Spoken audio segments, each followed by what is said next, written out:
지난 시간에 그 부활에 대한 이야기를 잠깐 하면서 그 우리 전사님이 얘기했던 주관적, 객관적 그 표현에 대해서 잠깐 얘기를 마지막으로 마무리를 좀 한다면, 이처럼 하나님의 현실은 객관적으로만 파악될 수 있는 것이 아닙니다. 말 그대로 한 발 뛴 채로 구경꾼의 입장에서 관찰될 수 있는 것이 아닙니다. 한 발 뛴 채로 구경꾼의 입장에서 관찰된다고 하는 것은 이성으로 접근 가능하다는 거예요. 왜냐하면 이성이 만물을 파악하는 방식이 바로 객관적인 사유 방식이거든요. 그러나 하나님의 역사는 객관을 넘어선다고 말씀했습니다. 그렇다면 주관적이냐? 주관 역시도 아닙니다. 그러면서 제가 게임의 예를 들었죠. 게임에 참여해야만 열리는 현실이 있는데, 그 현실은 우리가 자의적으로 만드는 현실이 아니라고 말씀드렸습니다. 결국 뭐냐면, 우리가 신앙을 통해서 만나는 하나님의 현실은 우리가 객관 혹은 주관적으로 파악할 수 있는 현실이 아닙니다. 객관이나 주관적이라고 하는 것은 그 주체가 우리 인간입니다. 그러나 하나님의 현실은 우리가 만드는 객관 혹은 주관적 현실보다 더 크고 그것과 다른 현실입니다. 그래서 우리가 참여해야 할 때만 비로소 경험될 수 있는 현실이다. 그렇게 말씀드릴 수 있을 것 같습니다. 교회 내 직분에 대해서 칼빈의 이야기를 함께 또 살펴보도록 하겠습니다. 4장의 3단원에 교회 내의 봉사자들, 교사들, 그리고 그들의 예정과 직무에 대해서, 첫 단락에서 3-1 교회의 직분들에 대해서 칼빈은 이야기를 하면서 왜 하나님은 인간들의 봉사를 이용하시는가라는 제목으로 이야기를 합니다. 하나님은 당신의 말씀을 통해서 교회를 지배하신다. 그러나 그의 지배는 가시적 현존 속에서 일어나는 것이 아니며 인간의 활동으로 하여금 봉사하게 하십니다. 이는 수공업자가 도구를 이용하는 것처럼 당신의 영광과 권리를 도구인 우리에게 양도하는 것이 아니다. 이 부분이죠. 그의 지배는 가시적 현존 속에서 일어나는 것이 아니라 인간으로 하여금 봉사하게 하신다. 다시 말해서 그의 지배는 방금 직전에 말씀드렸던 것처럼 객관적으로 우리가 한 발 뛴 채로 구경할 수 있는 것이 아니라 우리가 그의 현존 속으로 뛰어들어가서 그의 뜻을 따라 살아가고 활동할 때에 비로소 경험될 수 있다는 겁니다. 그렇다면 하나님은 왜 우리의 인간적 활동을 이용하시는가? 그는 당신의 감추어진 뜻을 알리는, 즉 그의 위격을 드러낸 이들을 사람들 가운데서 선택하셔서 그들의 입을 통해서 인간들과 소통하시면서 우리가 당신에게 얼마나 사랑스럽고 가치로운 존재가 되어야 하는가를 보여주십니다. 두 번째, 우리와 같은, 심지어 우리보다 못한 인간을 통해 하나님의 말씀을 듣고 그에 순종하게 될 때 우리는 하나님 앞에서의 경건과 겸손을 연습하게 됩니다. 사실 그 칼빈이 교회 직분에 대해서, 특별히 이제 설교자라든가 목회자를 얘기하면서 이렇게 인간을 통한 하나님의 역사를 강조하는 것은 가장 근본적으로 보면 그리스도에 근거되어 있습니다. 우리의 신앙은 사실은 그리스도에 대한 신앙으로부터 출발됩니다. 그리고 그리스도에 대한 신앙은 무엇을 의미하는가? 하나님이 한 인간 나사렛 예수를 통해서 당신의 뜻을 드러내셨다는 겁니다. 여기가 우리의 출발점입니다. 우리의 모든 신앙이. 그렇기 때문에 여기로부터 시작해서 하나님의 모든 역사는 다 인간적인 방식으로 우리에게 드러나신다라는 것이 우리 믿음에 그리스도에 대한 우리의 믿음으로부터 바로 유추되는 결론적인 이야기입니다. 칼빈이 얘기하는 것처럼 하나님이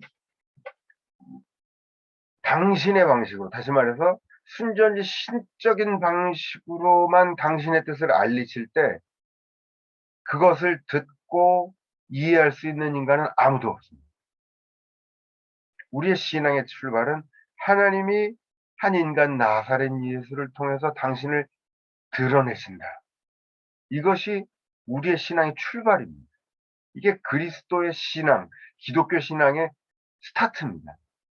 그렇기 때문에 바로 여기로부터 해서 기독교의 모든 것은 한편에서는 분명 하나님의 뜻을, 하나님이 자신을 드러내시는 신적인 것이지만, 그러나 동시에 인간적이고 세상적.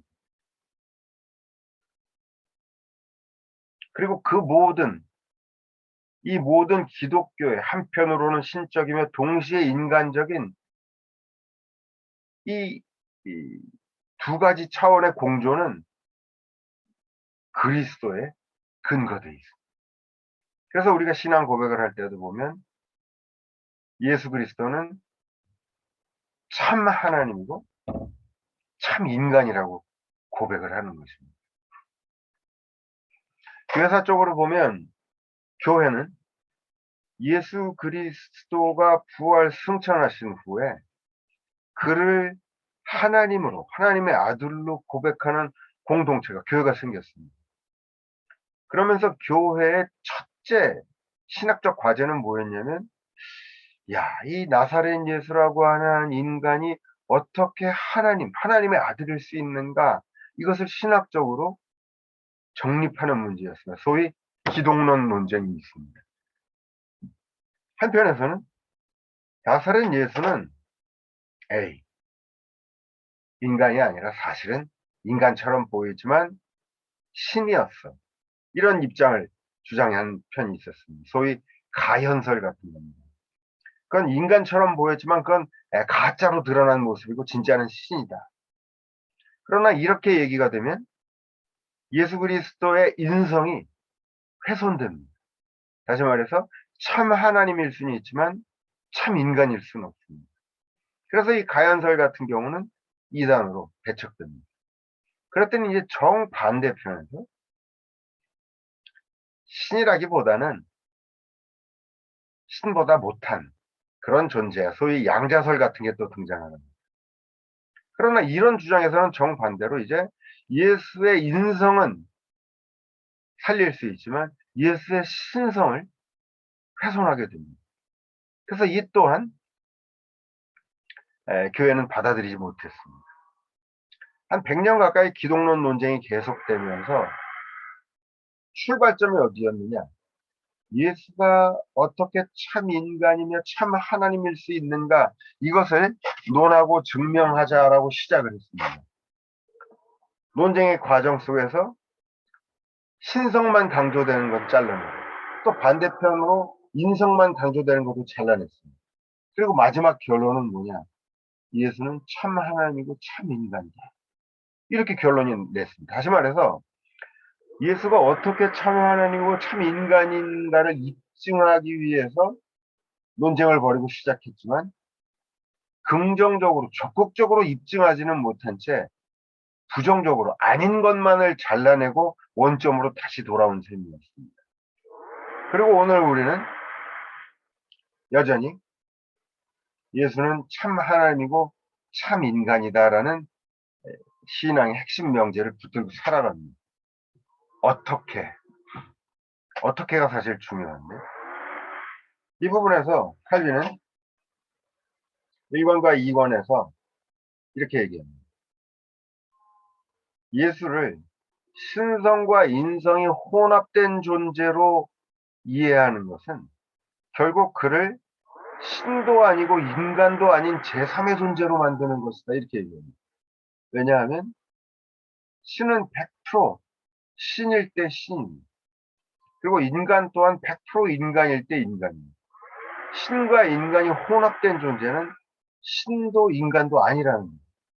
그리고 그것은 잘못된 이해라고 칼빈은 이야기를 합니다. 결국 사실은 현대에 들어서서 오늘 우리는 이전 시대, 다시 말해서 종교 개혁자들보다 어떻게 보면 훨씬 더 교조적이 되어 있습니다. 무슨 말이냐면 우리 목사님들이 어떻게 들으실지 모르겠지만 이런 예수의 인성에 대해서 강조를 하거나 이야기하는 것을 사실은 신성모독처럼 굉장히 불편하게 받아들입니다. 그렇기 때문에 우리 머릿속에는 항상 이게 분명히 정리가 안 됩니다. 예수가 어떻게 참 인간이고 참 하나님인가? 말씀드렸던 것처럼 대충 혼합된 존재로 생각하는 경향들이 많습니다. 그러나 칼빈에게서는 예수는 신성과 인성이 결코 혼합된 존재가 아니고 만약 그렇다면 그는 제3의 괴물일 뿐이다라고 칼빈은 얘기하는 겁니다. 그리고 종교개혁자들, 이전에 어거스틴 같은 경우도 예수의 신성을 이야기하는 것에 전혀 주저함이 없었습니다.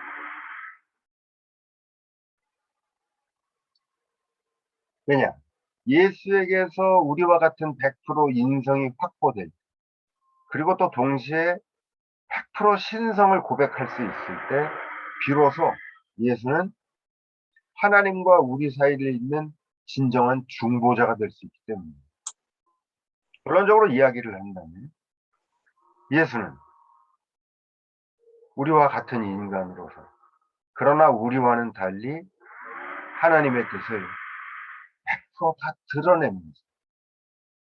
그의 인격과 삶을 통해서 하나님을 있는 그대로 다 드러냈기 때문에 그는 계시가 되는 겁니다. 그리고 이 대목에서 루터는 바로 그랬기 때문에 예수를 가리켜서 감추어진 하나님 얘기를 하는 겁니다. 한 발 떨어져서 보면 그에게서 보이는 것은 인간밖에 없습니다. 그러나 하나님의 삶에 참여됨으로써 비로소 그에게 100% 하나님이 다 드러났습니다. 그렇기 때문에 루터는 다시금 감추어진 하나님이 바로 계시된 하나님이다. 이런 이야기를 하는 겁니다. 바로 그렇기 때문에 기독교의 모든 것들, 목사, 설교, 성찬, 성경, 교회당, 헌금, 이 모든 것들은 한편으로 보면 신적인 것. 그러나 동시에 그 모든 것들은 인간적이고 또 세상적인 것. 그래서 때로 야 저게 무슨 신적인 거야. 좀 목사가 무슨 하나님의 종이야라고 생각될 수도 있지만 이 모든 기독교적인 것들의 신비를 풀 수 있는 열쇠는 어디 있느냐? 바로 예수 그리스도입니다. 그는 100%참 인간이었으면서 하나님을 있는 그대로 드러내는 100% 신으로 고백되었기 때문에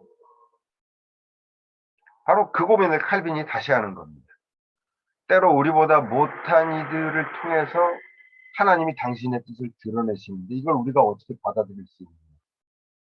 여기에서 칼빈이 명시적으로 얘기하지 않지만 그것은 바로 예수 그리스도에게서 하나님이 당신의 뜻을 드러내셨다라고 하는 사실에 근거되어 있고 그리고 그것을 교회적 차원에서 봤을 때 바로 하나님은 우리처럼 못난 이들을 통해 당신의 뜻을 드러내심을 통해서 우리의 순종을 요구하신다라고 또 경건과 겸손을 연습하게 된다고 칼빈은 지금 이야기합니다. 그리고 세 번째로 이제 또 인간 가운데 누군가가 목자로 세움을 받고 다른 이들이 서로 배우고 가르치게 될 때 상호 간의 사랑이 실현된다는 얘기입니다. 그래서 칼빈은 교회를 성령이 지배하는 학교라고 정의합니다. 실제로 세상의 그 어떤 단체, 모임치고 나이 든 사람, 사회적 지위가 높은 사람, 혹은 가진 것이 많은 이들이 자신보다 못한 이들에게 고개를 숙이고 그들보다 낮은 직분을 고개를 숙이는 그런 모임은 이 세상에 단 한 군데도 없습니다. 오직 교회만. 왜냐하면 교회는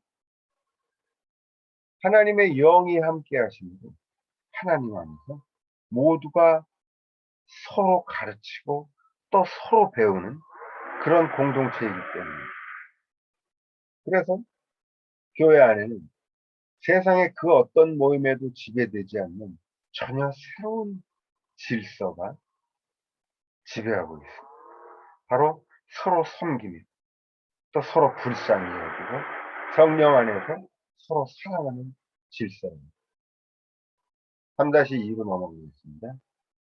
교회를 위한 직분의 의미. 에베소서 4장 10절에 내리셨던 그가 곧 하늘 위에 오르신 자니 이는 만물을 충만케 하려 하십니다.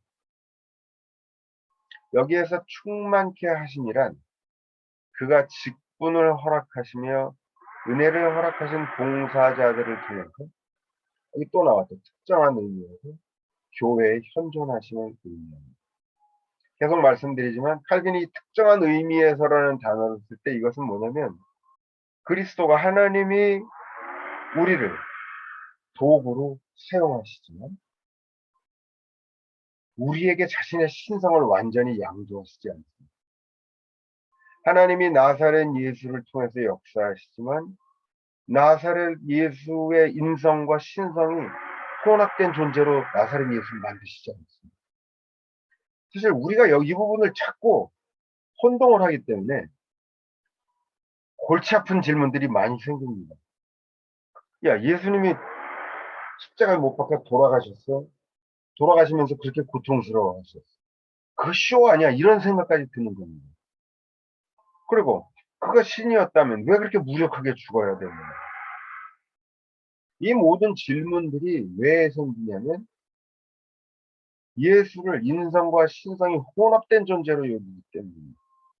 그러나 나사렛 예수는 물론 복음서 성서 자체가 예수님이 돌아가신 후에 최소한 한 세대가 지난 후에 다시 말해서 예수 그리스도가 돌아가신 후에 그를 하나님으로 신으로 고백하는 무리들이 교회를 만들면서 이루면서 그들에 의해서 성서가 기록이 됐습니다.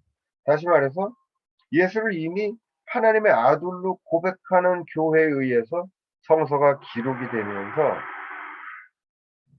실제로 예수에 대한 기록 부분에서 적지 않은 부분이 마치 신성과 인성이 혼합된 것 같은 그런 느낌을 받기도 합니다만 그러나 종교개혁자 칼빈은 결코 예수를 그렇게 이해해서는 안 된다는 이야기입니다. 3-3에는 성서 속의 설교직의 영리에 가치에 대해서 이야기를 하고 3-4 에베소서 4장에 따른 개별적 직분들을 이야기를 합니다. 그리스도께서 세우신 교회 직분들로서 바울은 사도, 예언자, 복음을 전하는 자, 에반겔리스트라고 하는데 목자, 교사를 제시하는데 이 가운데 목자와 교사만이 교회 내에 일정하게 존재하는 직분이고 다른 세 직분은 주님께서 자신의 왕국을 세우셨던 초기에 세우신 것이다. 이 목자는 목사로 이해하시면 되고요. 교사는 신학자로 이해를 하시면 됩니다. 나머지 사도도 지금은 없죠. 예언자도 없고 복음을 전하는 자. 이 세 직분은 초기에 다시 말해서 초대교회 예수님이 활동하던 당시 그 다음에 그 이후 초대교회에만 있었던 직분으로 칼빈은 보고 있습니다. 교사는 교회를 직접 양육하거나 혹은 성례전을 집례하거나 목양에 있어서 주도적으로 활동하는 이들이 아니라 오직 성서 해석만을 전담하는 이들이다. 그래서 오늘날 식으로 보면 신학자로 볼 수 있습니다. 그리고 목자의 직분, 목사의 직분만이 교회를 양육하고 성례전을 집례하고 목양에 있어서 주도적으로 활동하는 이 모든 활동을 목자의 직분만, 목사만이 수행한다. 이렇게 구별을 했습니다. 일회적인 그리고 항존적인 직분들을 얘기합니다. 복음을 전하는 자들과 사도가 유사한 것처럼 뭐 이미 이례적이었던 지나간 오늘날 존재하지 않는 직분이죠. 오늘날 교사는 이전 예언자들의 직분에 상응하고 목사와 사도의 직분이 서로 상응한다. 하지만 목사는 사도는 아닙니다. 분명히 칼빈에게 있어서 사도는 이미 예수님 당시에 이후로 사라진 것으로 이해하고 있습니다. 사실 여기에는 이 사도의 직분이 사라졌다라는 데 대해서는 사실 비판적인 이야기입니다. 바로 로마 교회 교황권을 겨냥하는 이야기입니다. 왜냐? 잘 아시는 대로 교황은 사도의 계승을, 사도직을 계승하는 직분으로 로마 교회는 보고 있기 때문입니다. 거기에 반해서 칼빈은 사도의 직분은 이미 존재하지 않는다는 거 정확히 얘기합니다. 단 목사는 사도의 뒤를 이어서 복음을 설교하고 성례전을 집례한다라고 되어 있습니다. 3-7에 개별 목사들의 활동은 자신이 심우하는 교회에 한정됩니다.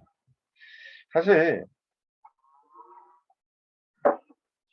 교회사적으로 보면 이 직분에 대한 문제는 굉장히 중요한 의미를 담고 있습니다.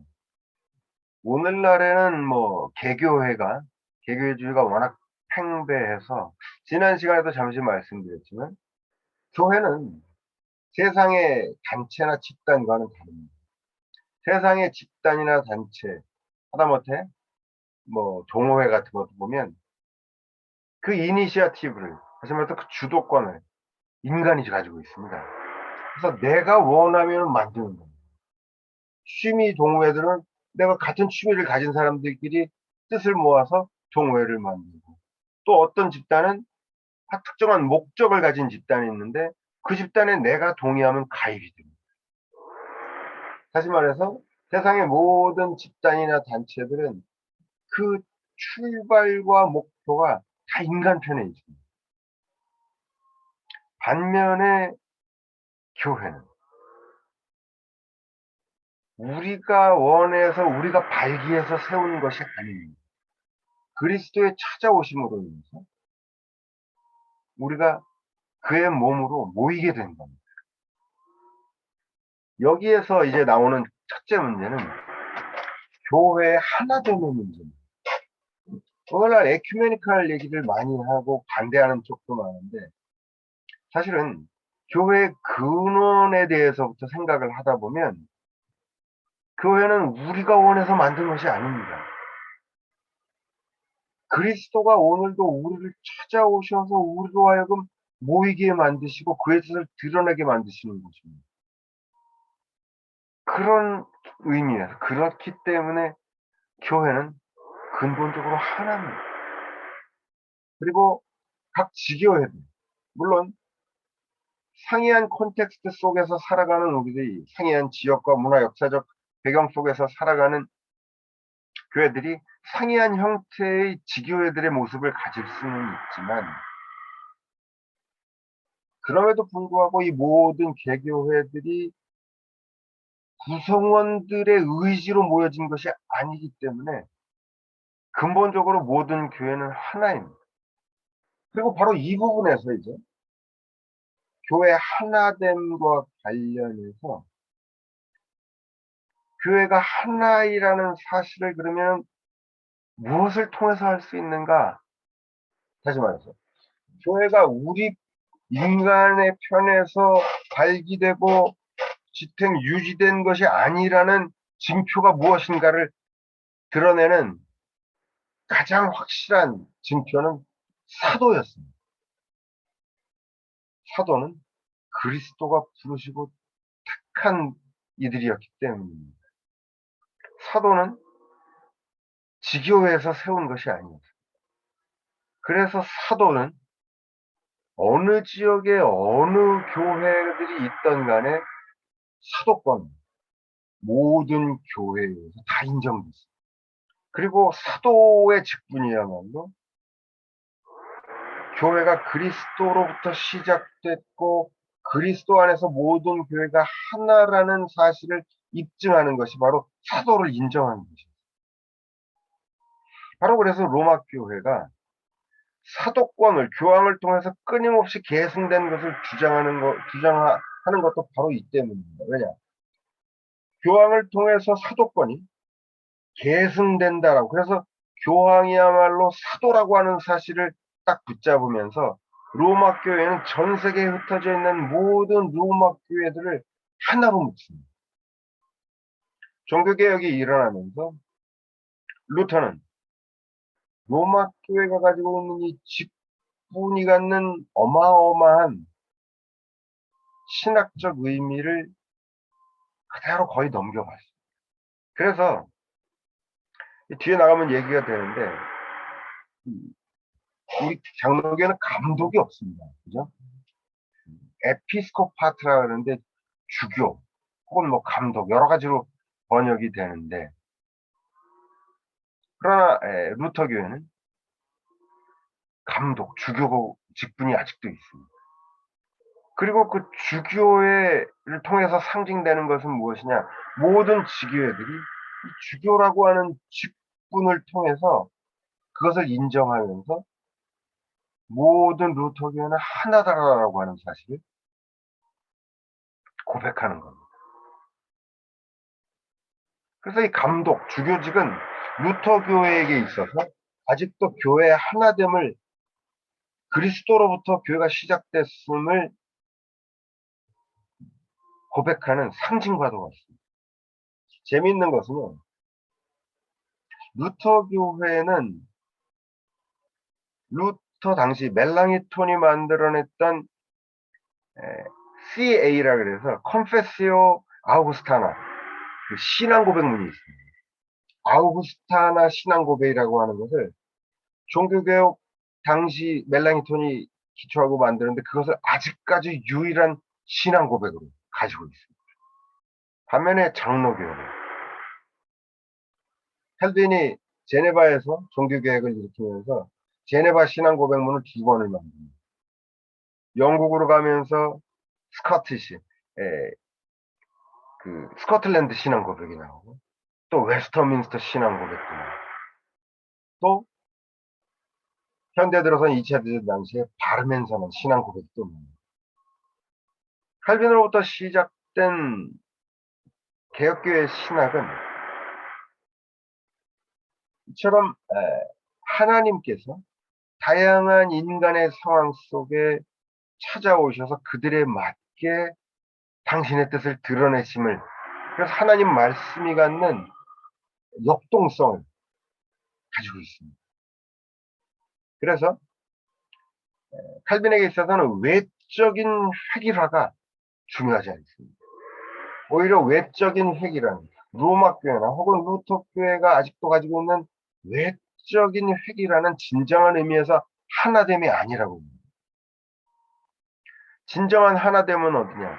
하나님이 오늘도 승리한 환경 속에 찾아오셔서 거기에 맞도록 당신의 뜻을 드러내셔서 외적으로 보면 상이한 모습을 가질 수도 있지만 그러나 그 상이한 모습 속에서 끊임없이 하나의 모습을 추구하는 노력 바로 거기에 진정한 하나됨이 있다라고 칼빈은 생각했습니다. 그래서 칼빈으로부터 시작된 개혁교회가 물론 루터교회도 있지만 교회의 하나됨을 붙잡으면서 만들어냈던 것이 뭔지 아십니까? 루터교회는 직분이 중요했습니다. 그것이 루터교회가 그리스도로부터 출발되어서 하나임을 드러내는 징표가 직분이었다면 감독직이었다면 장로교회에서는 노회가 있어요.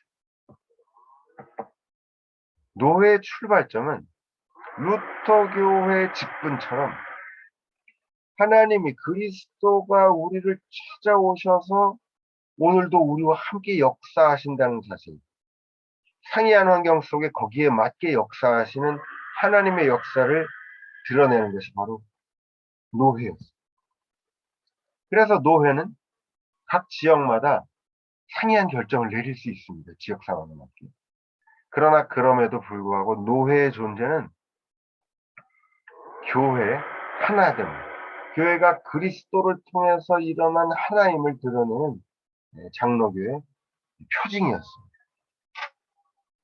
이 얘기는 뒤에가 또 나오기 때문에 이 정도로 하고요. 3-7. 그래서 개별교회 목사의 활동들은 자신이 심우하는 교회에 한정된다. 요 얘기하다가 지금 얘기가 나왔는데, 칼빈은 교회의 하나됨을 이야기함에도 불구하고 개교회, 각 지교회들이 가진 특수성을 인정합니다.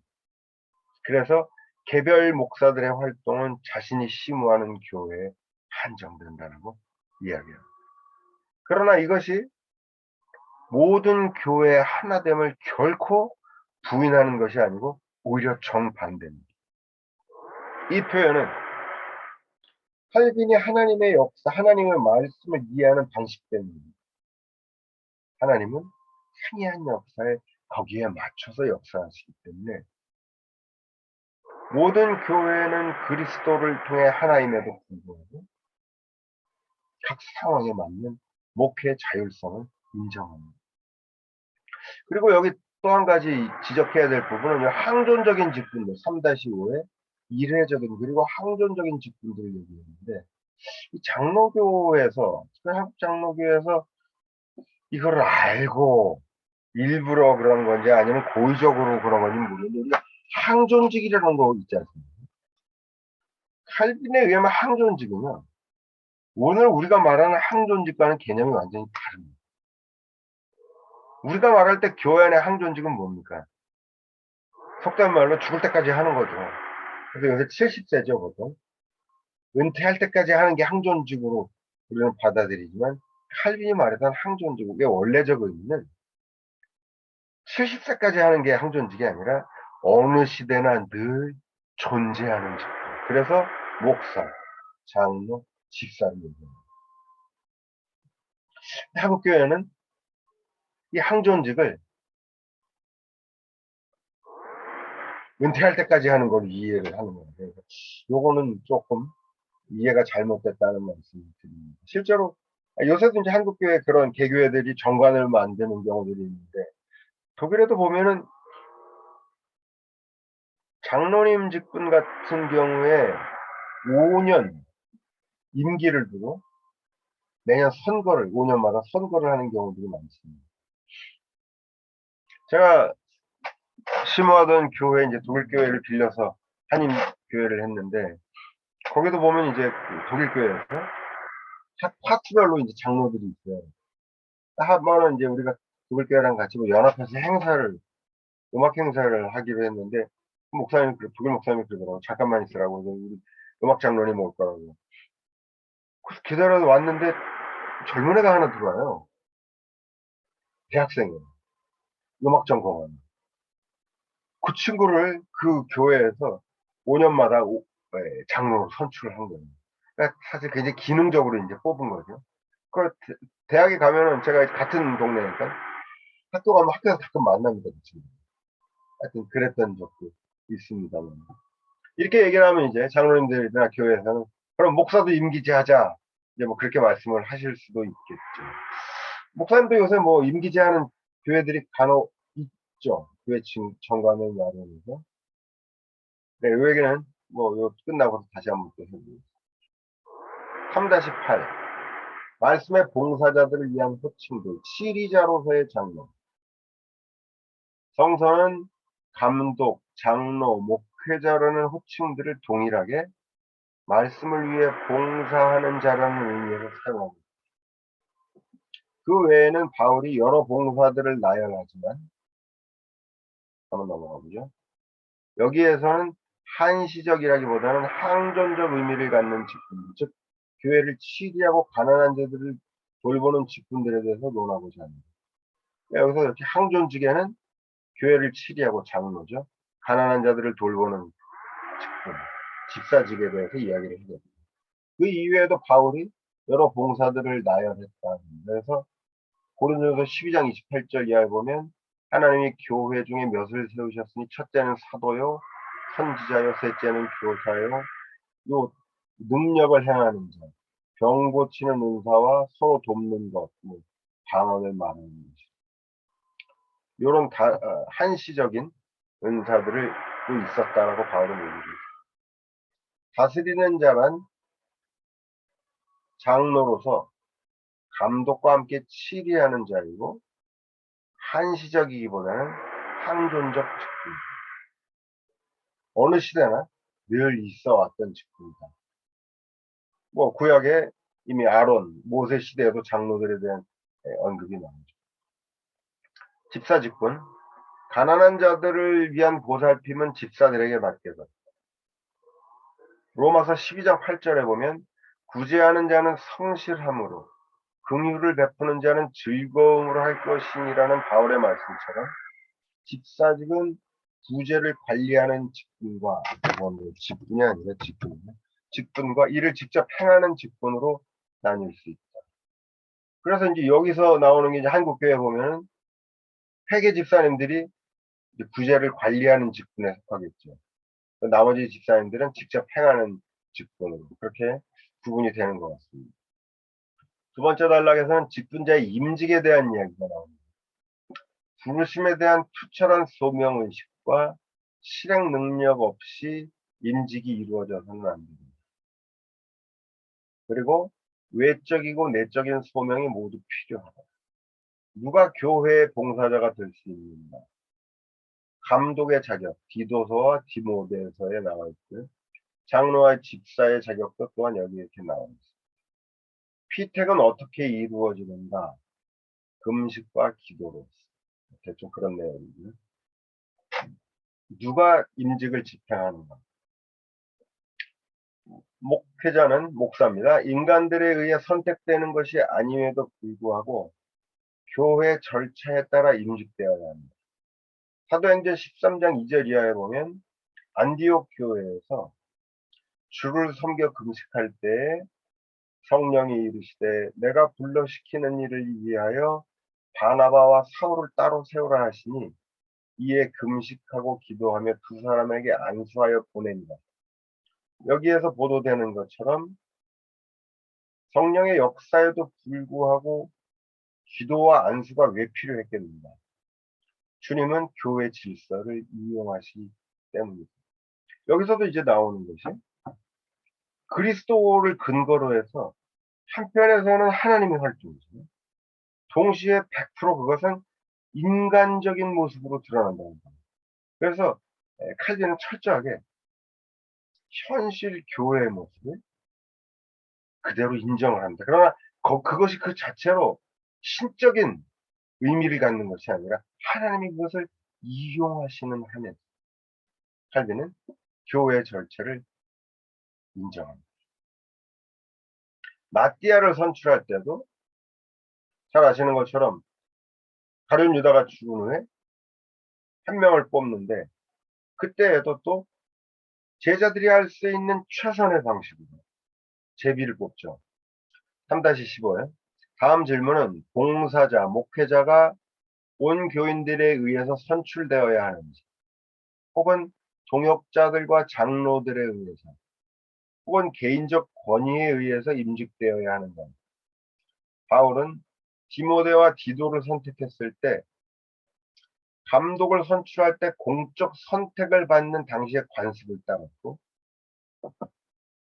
이는 교회에 주어진 자유, 하나님이 주신 은혜를 위반하는 것이 아니었다는 겁니다.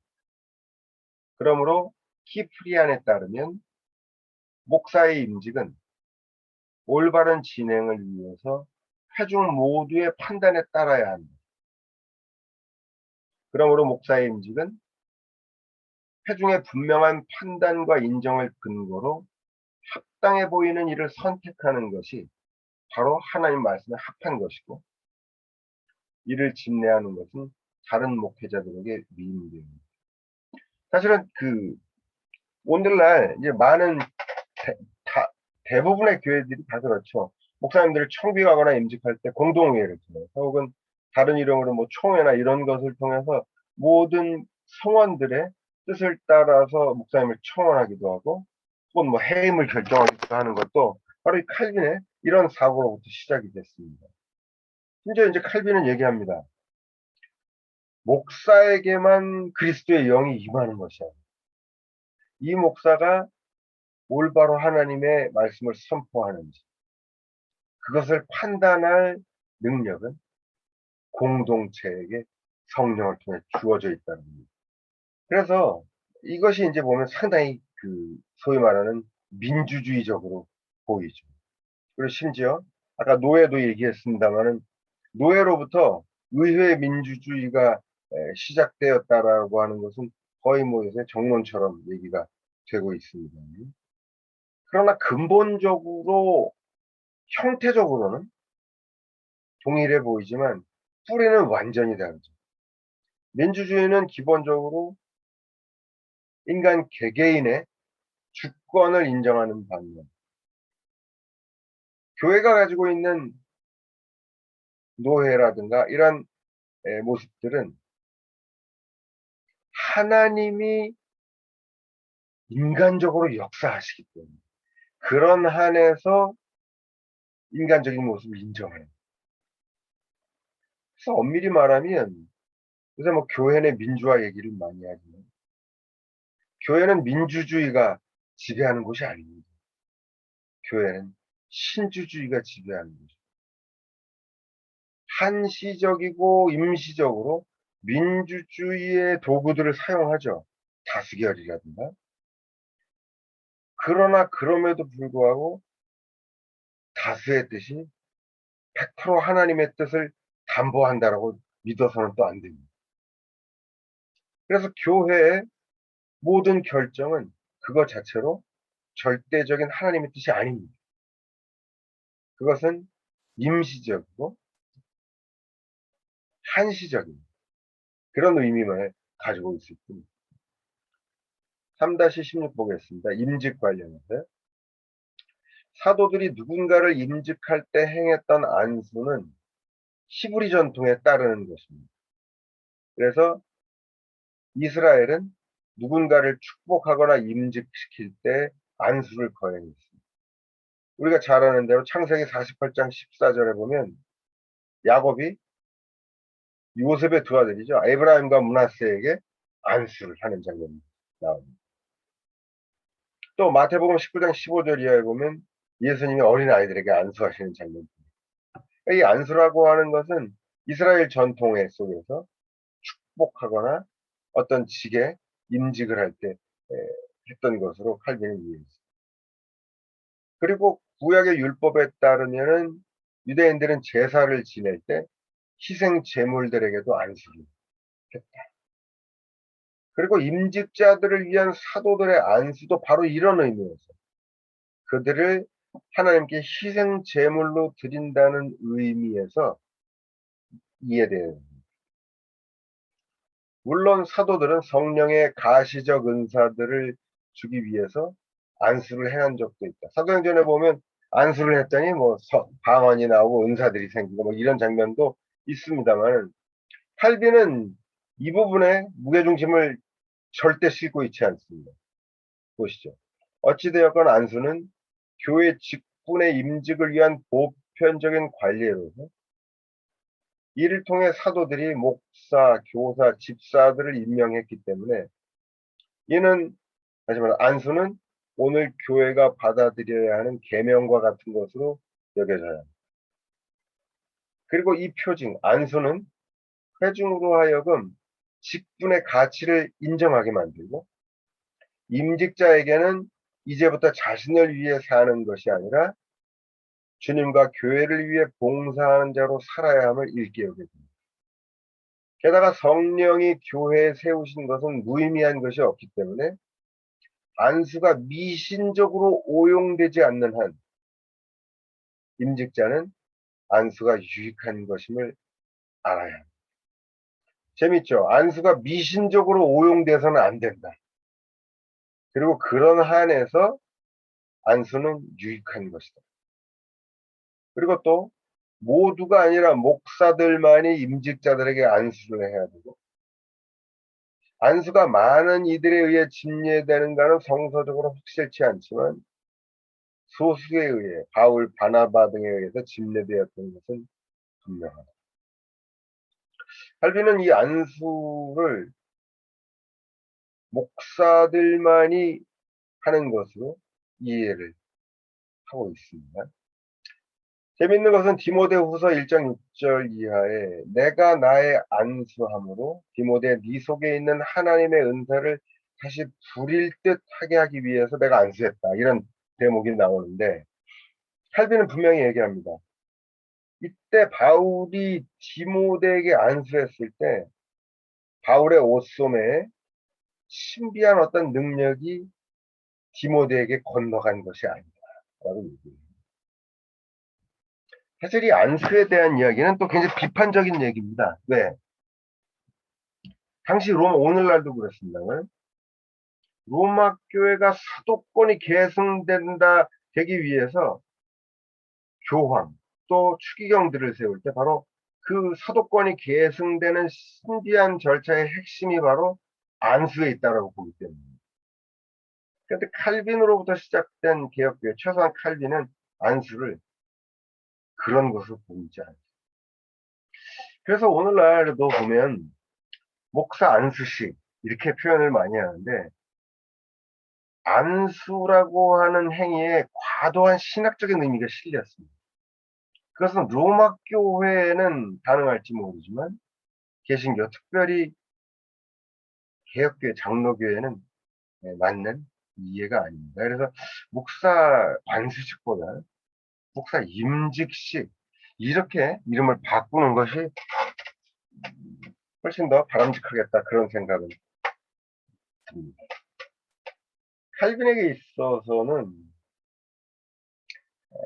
직분에 따른 안수의 효용의 차이 같은 것은 칼빈은 생각할 수 없는 문제입니다. 더 정확히 얘기하면 칼빈에게 있어서 안수란 공동체를 위한 중복이 됩니다. 공동체를 위해서 공동체의 대표가 해주는 중복. 그래서 저도 목회할 때 가끔 보면요. 신앙생활 열심히 하는 자매 중에 기억이 나는데 시험 앞두고 저한테 와서 기도해달라고 해서 머리를 기밀더라고요. 그러니까 목사가 안수 기도를 해주면 뭔가 더 충분히 그 마음 이해하죠. 그리고 그때 했습니다. 했는데 하여튼 한국에는 뭐 용서하십시오만 특히 이제 순복음 때문에 이 안수기도에 더더욱 과도한 신학적인 의미가 많이 실려 있다. 그런 생각이 듭니다만 최소한 칼빈에게 있어서는 아까 말씀드렸던 것처럼 어디 갔어요? 안수가 미신적으로 오용되지 않는 것.